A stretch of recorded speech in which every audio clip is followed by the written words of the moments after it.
Yes, well, I'm getting old. I have a red dot. Isn't that supposed to be a religious thing? I don't know. Anyway, keeping leaders safe is very key. That was always something. It's funny because I was leader of communism, leader of groups, leader of technology. And at one point in time, just for the fun of it, really, just kind of like a natural invention course of weapons and guns and stuff. It happened sometime at some point in time, and it actually goes back to the old days of muskets and stuff like that, where a person could walk up to the queen or king and simply pull out a musket and shoot them, or even a bow and arrow. Keeping them safe inside of their carriages or keeping them safe inside of a carriage became very important because in the old days, if someone wanted to take over, they just walk up with a gun and shoot you, or a bow and arrow, or shoot you from a distance.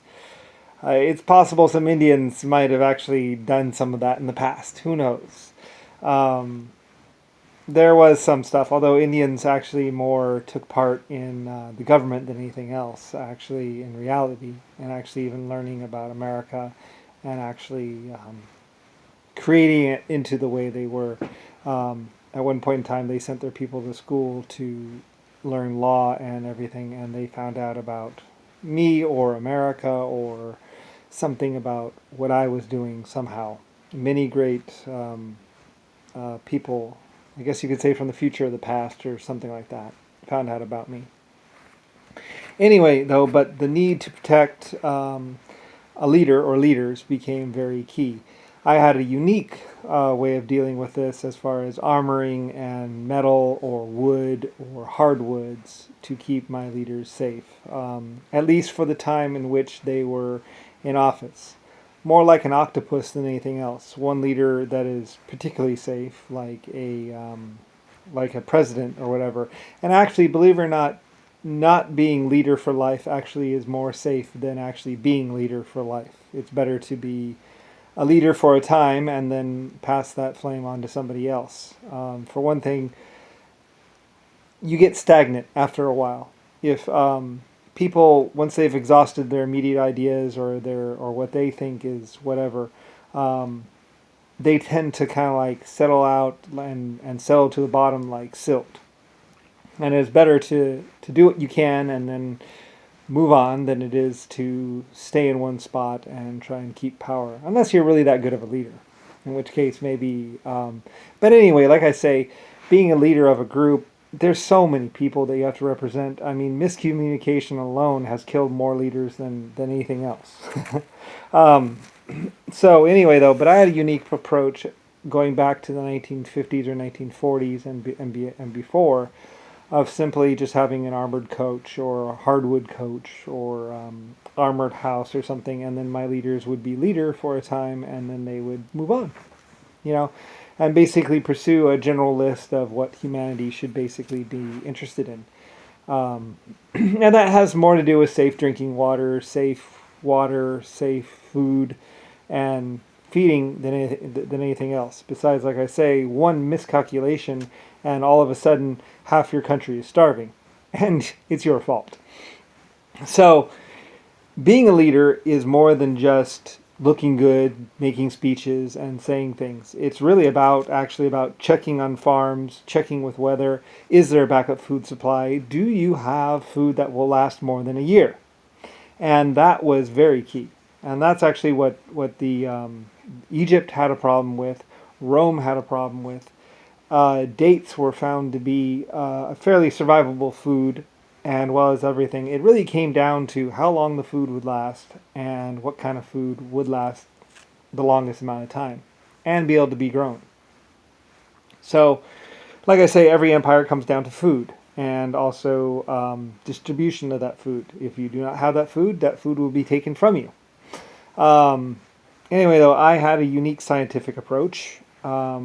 Along with my people and other people, of simply, making lists, making records, getting through everything. Like I say, it goes all the way back to Hitler's time and before. And it goes into people living in the desert and just simply there being too many people and not enough food. Now, it was an issue, and I said technology and time would solve the problem, or cutting back. If everybody cuts back a certain amount of time, the food would last longer. And if many people work to make more preserved food and find food that lasts longer or matured slower, that there was a way of feeding people. And I was right. So, anyway, and it also has to do with canning and metal and mining and all that other stuff. And just simply, in the beginning, I just simply started off right away with the best system, basically, which is basically mining and doing other stuff. And it really came down to basically, I had invented some farming things that actually allowed for more people to be born or live, actually. I did not know how in ancient times they actually killed every baby or 1 in 3 babies.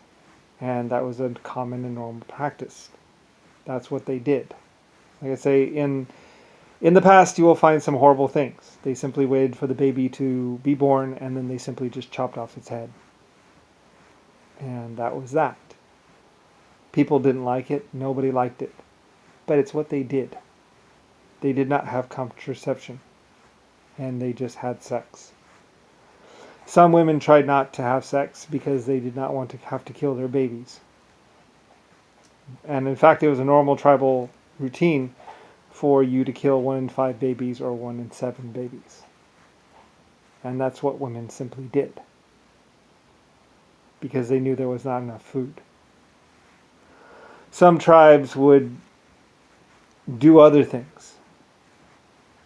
Anyway, though, until I came along and contraception came along and I found a better way, or my scientists found a better way, that is the most horrible secret that the past can ever have for you, or and will tell you, is that 1 in 7 babies was killed. Or more. Anyway, when people found out about what lied in the past, what the past was doing, what tribes had been doing for centuries, it wasn't long that we found a better way. But that was just one little problem that was hiding in the past that nobody knew about. There were many, many others that go from parasites to babies with parasites to all kinds of things. Anyway, like I say, when humanity or people started uncovering the past, what they found, no matter what, it's bad. 1 in 10 babies, 1 in 20 babies, 1 in 7 babies. Different tribes did different things. And it wasn't until I came along that I was like, okay, we're not going to do that. We are going to find another way. And we did. We found another way. Anyway, every race, every group actually did this practice of killing babies. So, like I said, some babies simply just didn't have sex rather than kill their babies. Anyway, so, and it's something that the New World does not know about. Like I say, death and other things like that were very common. Sometimes parents would tell their daughters or sons that they were the lucky ones because they were the ones that they had chosen to live, rather than all the ones they had killed or had to kill. Anyway, like I say, some very, very dark things that lie in the past that no one really knows about or talks about, but it's there. But contraception, condoms, and technology, we changed it. So anyway, yeah, kind of how one of the ways I became leader is I was a leader that refused to do that. I refused to kill my babies or my people's babies. I said, there's another way. We just have to find it. So, anyway.